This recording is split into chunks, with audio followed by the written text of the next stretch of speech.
Hey guys, welcome to week 2. I hope everybody was safe during the storm. I quite enjoyed a day off, a surprise day off, because I never get to have one. Anyway, my family has said I should dress a little better for these videos, but honestly, at the end of the day, I'm tired. So I just put on my pajamas and here I am, and no makeup, nothing. So this is what I look like. Hope I don't scare you away. Anyway, we're in week 2. And I have made 2 videos, this one and the one following this. The second one is about implicit and explicit memory, and I have used a PowerPoint which is available to you in week 3. Okay, but I felt it was kind of relevant to what we're doing here, so don't panic. It's just me explaining some things, and you'll get the PowerPoint next week. In this video, I'm going to talk about our assignments and go over the readings, okay?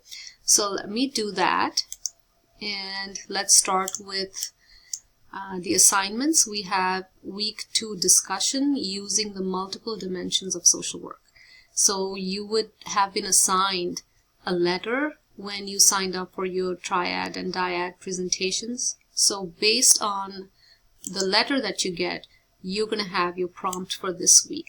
So this week, students who got the letter A will complete a micro prompt, B will complete meso, C will complete macro, and D will have therapeutic approaches prompt.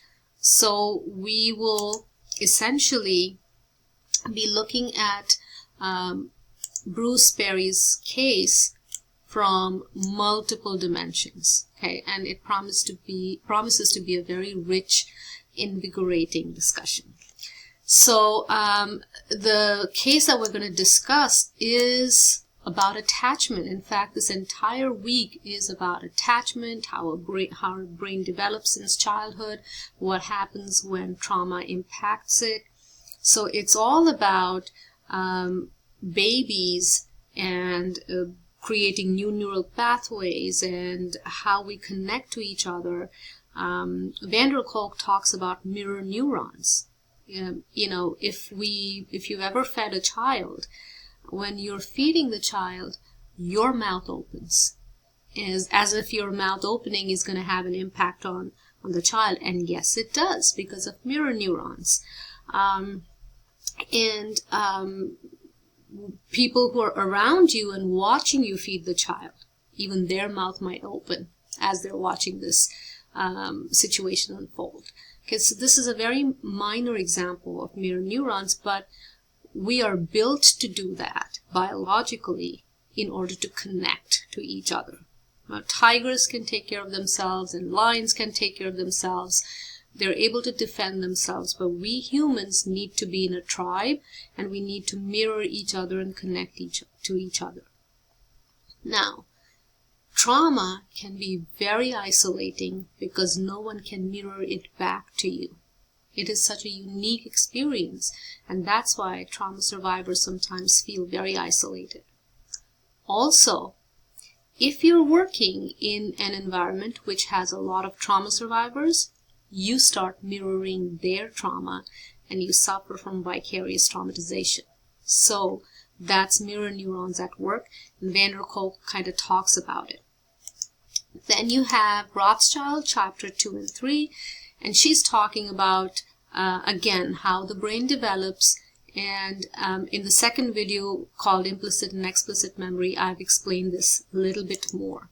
Okay, so we are talking about increasing our knowledge of therapeutic approaches that help clients, including somatic approaches. So this is purely at the level of our body. Okay, understanding what's going on and being able to regulate it. Little things, for example, if you took medication, heart medication, that kind of gave you palpitations, and suddenly you started feeling scared for no reason. Okay. Your body is producing a response and your mind is trying to make sense of it. And the external sense of safety does not coincide with what's going on with you internally, and so a lot of confusion happens.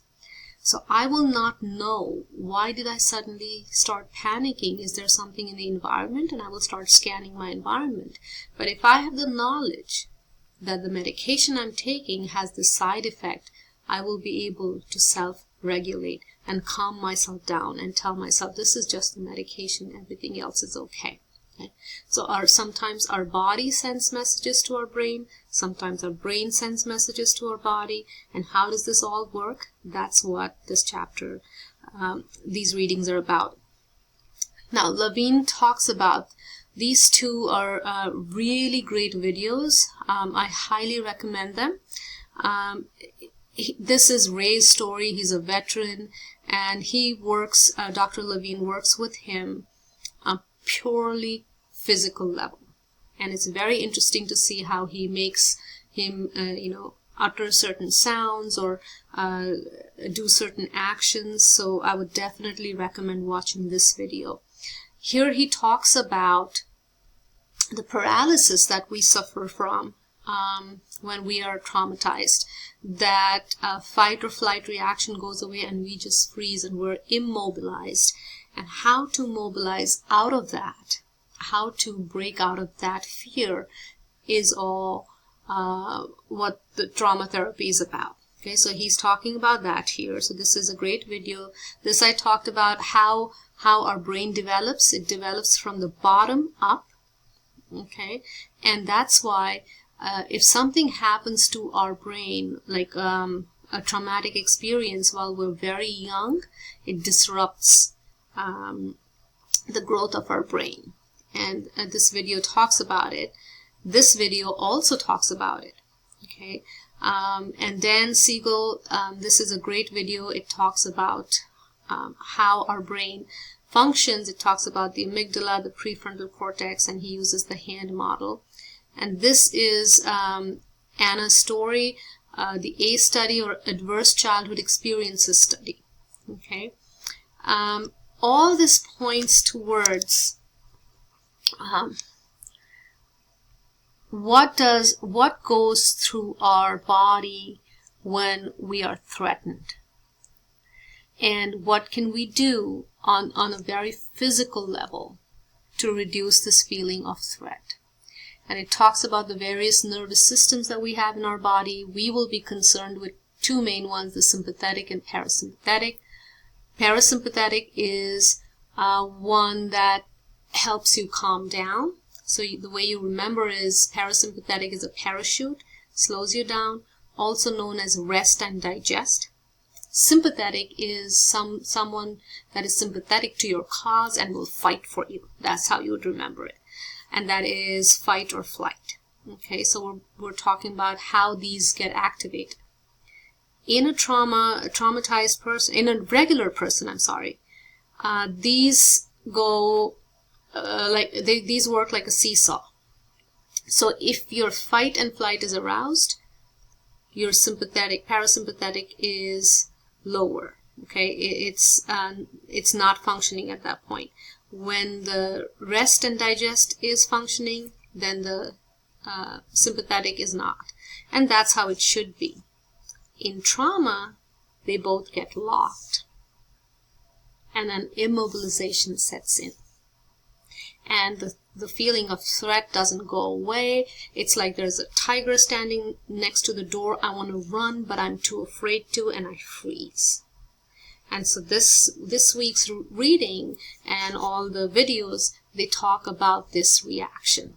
Okay? So I look forward to receiving your discussions, and let's take a look at some of the other things that we have. So this is the discussion, and this is Danny's case study, and I have also posted this under the major assignments section, so you can click on that, and it's a video link, and it's Dr. Ginny's video, and she has really explained it very well, what is required for this. And then you have to upload your lit review article and also the population article. I'm sorry, you have to upload the type of trauma article and the population article. So these are two articles that need to be uploaded by Sunday for my approval. One thing I've learned is I should not record these videos at the end of the day. Okay, so I'm going to try and be a little better about it next time. But it was nice to see all your introduction videos, nice to put faces to names, and I look forward to hearing more from you.